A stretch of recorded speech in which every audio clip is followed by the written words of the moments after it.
नमस्कार दोस्तों, आप सभी का स्वागत है हमारे चैनल जॉब ड्रॉप पे। आशा करता हूँ आप सभी कुशल मंगल होंगे। दोस्तों, जैसा कि आप सभी को पता है कि हमने जिस तरीके से विद्यासागर की जो सामान्य ज्ञान की बुक का एक सीरीज़ जो स्टार्ट किया है, तो उसमें दोस्तों आपने देखा होगा कि इसका 9 लेक्चर जो है वो अपलोड हो चुका है, जिसमें हमने जो है प्राचीन भारत वो पूरी तरीके से ख़त्म कर दिया है। अब दोस्तों हम लोग शुरुआत करने जा रहे हैं आपका पूर्व मध्यकालीन भारत, यानी प्राचीन भारत हमने ख़त्म कर दिया है। अब पूर्व मध्यकालीन भारत यहाँ से हम लोग शुरू करेंगे, और पूर्व मध्यकालीन भारत के बाद फिर जो है हम लोग नेक्स्ट स्टार्ट करेंगे आपका मध्यकालीन भारत। तो इसी तरीके से सीक्वेंशियल वाइज जो है ये फॉलो होते जाएगा दोस्तों, यानी सीक्वेंसली आपको जो है हिस्ट्री जो है सीक्वेंसली पढ़ाया जाएगा, जिससे कि आपको जो है टॉपिक वाइज क्लियर भी होते जाएगा और क्लैरिटी धीरे धीरे कॉन्सेप्ट भी बनते जाएगा और क्लैरिटी भी मिलते जाएगा। तो दोस्तों आप लोग सभी जो है इस सीरीज़ को फॉलो कीजिए, यकीन मानिए मेरा, एक बार आप मेरा बात मान करके देखिए। आप लोग इस सीरीज़ को फॉलो कीजिएगा, जो भी स्टैटिक जीके का आपका डर है या जो कॉन्सेप्ट में जो क्लैरिटी नहीं है वो आपका ख़त्म हो जाएगा। क्योंकि ये बुक जो है वो इसी पे बेस्ड है, आपका कॉन्सेप्ट को ये सही से बनाया देगा। इस तरीके से वन लाइनर इसमें अरेंज किया गया है कि आपका कॉन्सेप्ट जो है वो बिल्डअप होते जाएगा। तो चलिए अब आगे हम लोग आज जो है पूर्व मध्यकालीन भारत का अगला सीरीज शुरू करते हैं। तो आज हम लोग देखेंगे दोस्तों, अगला जो टॉपिक है वो गुर्जर प्रतिहार राजवंश। इस तरीके से हम लोग गुर्जर प्रतिहार वंश से लेकर के चौहान वंश तक आज हम लोग देखने वाले हैं। छोटा छोटा टॉपिक है, तो वन लाइनर के फॉर्म में हम लोग इसको देखते जाएंगे। तो पहला आपका क्वेश्चन है, हर्षवर्धन की मृत्यु के पश्चात कन्नौज पर अधिकार करने के लिए किन राजवंशों के बीच संघर्ष हुआ था। आप सभी को पता है कि लास्ट जो आपका प्राचीन भारत का लास्ट राजवंश कौन सा था, हर्षवर्धन, मतलब ये हर्षवर्धन राजवंश। तो उसका जब आपका ख़त्म हो गया, वो राजवंश ख़त्म हो गया, तो फिर कन्नौज में अधिकार करने के लिए कौन कौन राजवंश के बीच में क्या हुआ, संघर्ष हुआ था। तो ये जो है दोस्तों आपका 3 राजवंश के बीच में संघर्ष हुआ था, प्रतिहार, पाल एवं राष्ट्रकूट। तो ये 3 जो थे आपके प्रतिहार, पाल एवं राष्ट्रकूट, इनके बीच में संघर्ष हुआ था कन्नौज पे अधिकार करने के लिए। कन्नौज का है आपका यूपी में पड़ता है। फिर है गुर्जर प्रतिहार राजवंश की स्थापना किसने की थी। तो गुर्जर प्रतिहार राजवंश का स्थापना दोस्तों नागभट्ट प्रथम ने किया था। किन्होंने किया था, नागभट्ट प्रथम ने। प्रतिहार राजवंश का उदय कहाँ हुआ था, तो प्रतिहार राजवंश का उदय दोस्तों आपका मंदौर, जो कि जोधपुर में है। तो यहाँ पे आपका प्रतिहार राजवंश का उदय जो है देखने को मिला था। गुर्जर प्रतिहार राजवंश की कितनी शाखाएं थी, तो इसकी 2 शाखाएं थी दोस्तों। एक आपका उज्जैन में था, दूसरा कन्नौज यानी यूपी में था। प्रतिहार राजवंश के प्रसिद्ध शासक कौन कौन हुए, तो प्रतिहार राजवंश के जो आपके प्रसिद्ध शासक हुए दोस्तों, वो वत्सराज, नागभट्ट और मिहिर भोज हुए। आप सभी ने इनका नाम सुना ही होगा, वत्सराज, नागभट्ट और मिहिर भोज। प्रतिहार राजवंश का सर्वाधिक प्रतापी व महान शासक कौन हुआ, तो प्रतिहार राजवंश का सर्वाधिक प्रतापी व महान शासक दोस्तों ये आपके मिहिर भोज हुए। कौन हुए, मिहिर भोज। मिहिर भोज ने अपनी राजधानी कहाँ बनाई, तो मिहिर भोज ने अपनी राजधानी दोस्तों कन्नौज में बनाई। कहाँ बनाई, कन्नौज। प्रतिहार राजवंश के किस शासक के शासनकाल में बगदाद निवासी अलमसुदी गुजरात आया था। तो कह रहा है किस, जो प्रतिहार राजवंश था उसके किस शासक के शासनकाल में ये जो है बगदाद निवासी आपका आया था यहाँ पे गुजरात में। तो ये आपका महिपाल, यानी महिपाल के शासनकाल में जो है ये आया हुआ था। प्रतिहार राजवंश के किस शासक के शासनकाल में राष्ट्रकूट नरेश इंद्रदत्त तृतीय ने कन्नौज नगर को उजाड़ दिया था। तो कौन से राजवंश से दोस्तों, राष्ट्रकूट जो थे नरेश इंद्र तृतीय ने किनके राजवंश में, किनके शासनकाल में ये उजाड़ दिया था प्रतिहार राजवंश को, तो महिपाल के शासन में ही जो है उजाड़ दिया था। और यहीं से जो है आपका प्रतिहार राजवंश जो है वो ख़त्म हो गया था। किस शासक की मृत्यु के बाद इस वंश का अंत हो गया, तो महिपाल के मृत्यु के बाद जो है ये जो आपका इस वंश यानी प्रतिहार राजवंश का जो है वो खात्मा हो गया, यानी पतन हो गया। अब आगे जो इसमें आया दोस्तों वो राष्ट्रकूट राजवंश आया। कौन आया, राष्ट्रकूट। तो राष्ट्रकूट राजवंश की स्थापना किसने की थी, तो इसका स्थापना दोस्तों आपके दंती दुर्ग ने किया था। किन्होंने किया था, दंती दुर्ग। राष्ट्रकूट राजवंश ने अपनी राजधानी कहाँ बनाई, तो इन्होंने अपनी राजधानी दोस्तों वो मान्यखेट, यानी जिसको मालखंड बोलते हैं, तो वहाँ पे ये बनाई।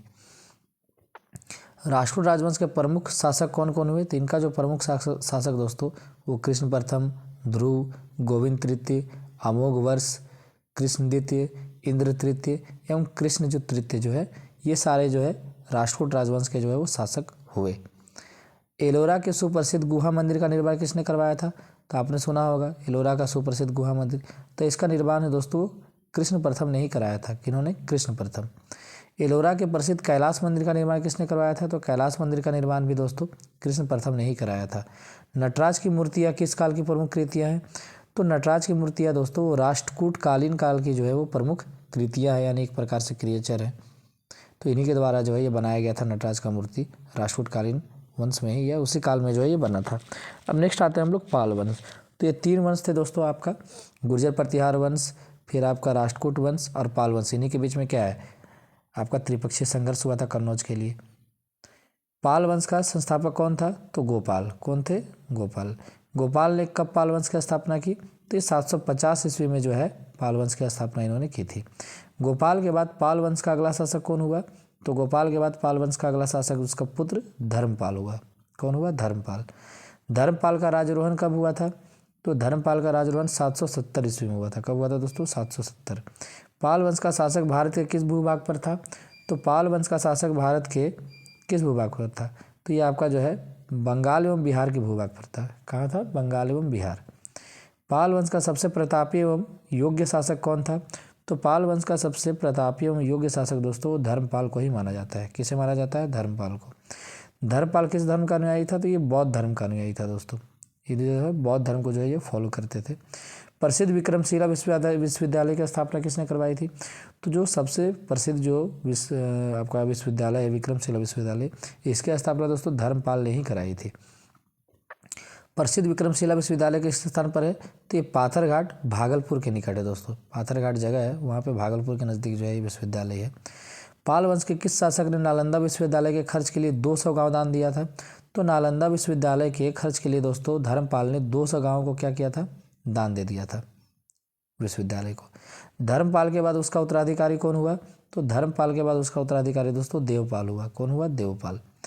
पाल वंश के किस शासक ने अपनी राजधानी मुंगेर में बनाई थी, तो यही थे दोस्तों देवपाल। देवपाल ने ही पाल वंश का जो है अपना राजधानी जो है वो देवपाल बनाया था, मुंगेर में बनाई थी। कौन, देवपाल। पाल वंश का अधिकतर शासक किस धर्म का अनुयायी था, तो पाल वंश का जो अधिकतर शासक थे दोस्तों वो बौद्ध धर्म के अनुयायी थे। कौन सा धर्म, बौद्ध धर्म। पाल वंश के पतन के बाद बंगाल पर किस वंश का शासन हुआ, तो पाल वंश के पतन के बाद बंगाल में सेन वंश का शासन हुआ था। किसका दोस्तों, सेन वंश का। अब आते हैं हम लोग सेन वंश में। तो सेन वंश की स्थापना किसने की थी, तो सामंत सेन ने की थी। किन्होंने की थी, सामंत सेन। सेन वंश का राजधानी कहाँ था, तो इसका राजधानी लखनौती था। लखनौती यानी लखनऊ। सेन वंश का पराक्रमी शासक कौन था, तो इसका पराक्रमी शासक दोस्तों विजय सेन था। लक्ष्मण सेन का दरबारी कवि कौन था, तो लक्ष्मण सेन का दरबारी कवि आप लोगों ने सुना होगा नाम जयदेव, तो जयदेव थे। गीत गोविंद के लेखक कौन है, तो गीत गोविंद इनकी रचना है दोस्तों, तो इनका लेखक जो है वो जयदेव ही है। अब आते हैं सोलंकी वंश। तो ये छोटे छोटे वंश है, तो इनके बारे में ज़्यादा जानकारी नहीं है, छोटा छोटा आपका जानकारी दिया हुआ है। तो अब है सोलंकी वंश। तो सोलंकी वंश का संस्थापक कौन था, तो मूलराज प्रथम था। तो जो क्वेश्चन एग्जाम में पूछे जाते हैं वही क्वेश्चन इसमें दिया हुआ है दोस्तों। अरे किसी न किसी एग्जाम में हर एक क्वेश्चन कहीं ना कहीं पूछे गए हैं और आगे भी पूछे जाएंगे, तो आप लोग इसको जरूर फॉलो कीजिएगा। तो सोलंकी वंश का संस्थापक कौन था, मूलराज प्रथम। मूलराज प्रथम ने किस नगर को अपनी राजधानी बनाई थी, तो अहिलवाड़, यानी गुजरात में जो अहिलवाड़ है उसको जो है मूलराज प्रथम ने अपनी राजधानी बनाया था। सोलंकी वंश के प्रमुख शासक कौन कौन हुए, तो सोलंकी वंश के प्रमुख शासक दोस्तों ये भीम प्रथम, कर्ण, जयसिंह, सिद्धराज और कुमारपाल। तो ये जो है सोलंकी वंश के प्रमुख शासक हुए थे। सोलंकी वंश के किस शासक के शासनकाल में मोहम्मद गजनवी ने सोमनाथ के मंदिर पर आक्रमण किया था। तो दोस्तों आप सभी ने सुना ही होगा कि मोहम्मद गजनवी ने जो है सोमनाथ के मंदिर पर आक्रमण किया था। तो उस समय वहाँ पे किसका शासन चल रहा था, तो भीम प्रथम का ही, यानी सोलंकी वंश के जो शासक थे भीम प्रथम, उनका ही शासन वहाँ पे चल रहा था। सोलंकी वंश का प्रथम शक्तिशाली सम्राट कौन हुआ, तो जयसिंह सिद्धराज। तो सोलंकी वंश का जो प्रथम शक्तिशाली सम्राट कौन हुआ था, तो जयसिंह सिद्धराज हुए थे। सोलंकी वंश के किस शासक की मृत्यु के बाद साम्राज्य का पतन होने लगा, तो सोलंकी वंश का जो कौन सा शासक यानी अंतिम शासक कौन थे, कुमारपाल हुए। तो इन्हीं की मृत्यु के बाद जो है सोलंकी वंश का जो है वो पतन हो गया। अब आते हैं हम लोग गढ़वाल वंश। तो गढ़वाल वंश की स्थापना किसने की थी, तो इसकी स्थापना दोस्तों चंद्रदेव ने की थी। कौन किए थे, चंद्रदेव। चंद्रदेव ने गढ़वाल वंश की स्थापना कहाँ की थी, तो ये कन्नौज में की थी, वही कन्नौज जिसके लिए त्रिपक्षीय संघर्ष हो रहा था। गढ़वाल वंश की राजधानी कहाँ थी, तो इसकी राजधानी कन्नौज थी। गढ़वाल वंश का सर्वाधिक प्रसिद्ध एवं प्रतापी शासक कौन था, तो ये गोविंद चंद्र था। कौन था दोस्तों, गोविंद चंद्र। गढ़वाल वंश का अंतिम शक्तिशाली शासक कौन था, तो इसका अंतिम शक्तिशाली शासक दोस्तों जयचंद था। कौन, जयचंद, वही जयचंद जिसके बारे में आप जानते हैं, आज भी जयचंद का उदाहरण दिया जाता है धोखाधड़ी के मामले में। जयचंद ने किसका स्वयंवर रचाया था, तो जयचंद दोस्तों अपनी पुत्री संयोगिता का स्वयंवर रचाया था। तो जयचंद जो है अपनी पुत्री संयोगिता का स्वयंवर रचाए थे। और संयोगिता का अपहरण किसने किया था, तो वही स्वयंवर में आकर के जो है पृथ्वीराज चौहान ने उनका क्या कर लिया था, अपहरण कर लिया था।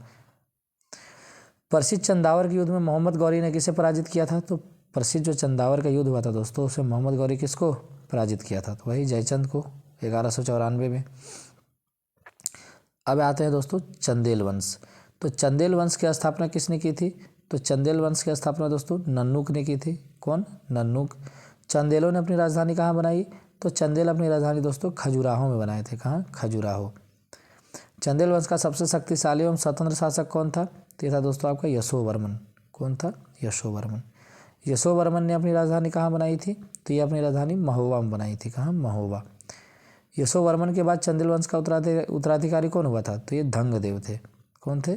धंगदेव। चंदेल वंश का अंतिम स्वतंत्र शासक कौन था?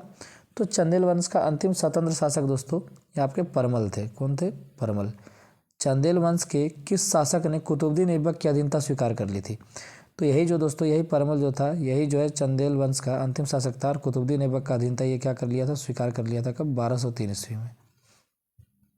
अब आते हैं हम लोग अजमेर और दिल्ली का चौहान वंश।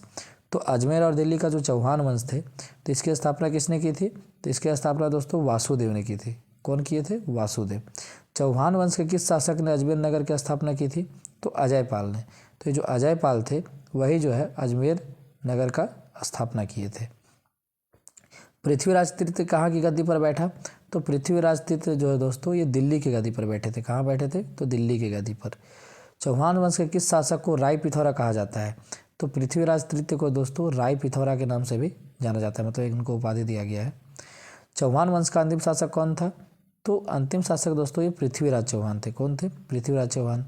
आप लोगों ने तो सुना ही होगा इनकी वीरता की गाथा। तराइन का प्रथम युद्ध कब और किन के बीच हुआ था? तो तराइन का प्रथम युद्ध दोस्तों ये 1191 ईस्वी में पृथ्वीराज चौहान और मोहम्मद गौरी के बीच हुआ था, जिससे मोहम्मद गौरी क्या हुआ था? हार गया था।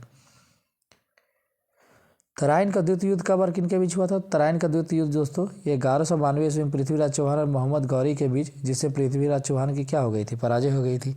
क्योंकि पहला युद्ध में जो आपके पृथ्वीराज चौहान जीत गए थे, मोहम्मद गौरी हार गया था, लेकिन उन्हें क्या किया?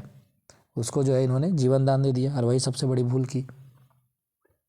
क्योंकि आपने सुना है ना कि भाई सांप को जो है का फन आधा कुचल के नहीं छोड़ना चाहिए, नहीं तो वापस वो आपको फिर से कभी ना कभी डसेगा। तो सेम कहानी ये इतिहास से चलते आ रहा है और ये आगे भी चलते रहेगा। तो इतिहास हमें यही सिखाती है कि भाई इतिहास से सीख करके वर्तमान में उसको दोहराना नहीं है गलतियों को। पृथ्वीराज चौहान का राजकवि कौन था? तो पृथ्वीराज चौहान का जो आपका राजकवि था दोस्तों ये चंद्रवरदाई था। कौन थे? चंद्रवरदाई। मध्य भारत के विख्यात हिंदी महाकवि कौन थे? तो ये चंद्रवरदाई ही थे। पृथ्वीराज रासो नामक पुस्तक किसने लिखी थी? तो चंद्रवरदाई ही लिखे थे। तो ये दोस्तों आपका जो है गुर्जर प्रतिहार राजवंश से लेकर के चौहान वंश तक जो है हम लोग देखें। अब आगे जो और बाकी जो वंश है, छोटे छोटे जितने वंश बचे हुए हैं, वो 2-3 वीडियो में जो आपका पूर्व मध्यकालीन भारत खत्म हो जाएगा। फिर जो आपका अरबों का आक्रमण से लेकर के हम लोग मतलब आ जाएंगे मध्यकालीन भारत में। तो वो अरबों का आक्रमण से शुरू होगा आपका मध्यकालीन भारत। तो चलिए इसी तरीके से चैनल में बने रहिएगा। आप वीडियो पसंद आएगा तो लाइक ज़रूर कीजिएगा, चैनल को सब्सक्राइब कीजिएगा। और यकीन मानिए दोस्तों आप इस सीरीज यानी ये प्लेलिस्ट को फॉलो करते जाइए, तो आपको जो स्टैटिक जीके में कहीं कोई दिक्कत नहीं होने वाला है। जितने भी आपके एग्ज़ाम्स होते हैं, हर एक एग्ज़ाम में स्टैटिक जीके से क्वेश्चन पूछे ही जाते हैं। और ये जो बुक है इसमें सीक्वेंस वाइज दिया हुआ है, तो मैं इससे आपका प्राचीन भारत, मध्यकालीन भारत, आधुनिक भारत से लेकर आपका हिस्ट्री, पॉलिटी, ज्योग्राफी सारा कुछ जो है वो कवर करूँगा मिसलेनियस तक। तो ये बुक पूरा ख़त्म करने वाला हूँ, तो आप लोग इसको फॉलो करते जाइए और चैनल को सब्सक्राइब करके लाइक करके थोड़ा सा मेरा भी हौसला बढ़ाइए, तो थोड़ा सा मोटिवेशन बना रहता है, तो वीडियो बनाने में भी अच्छा लगता है। चलिए थैंक यू, बाकी आप लोग तैयारी करते रहिएगा।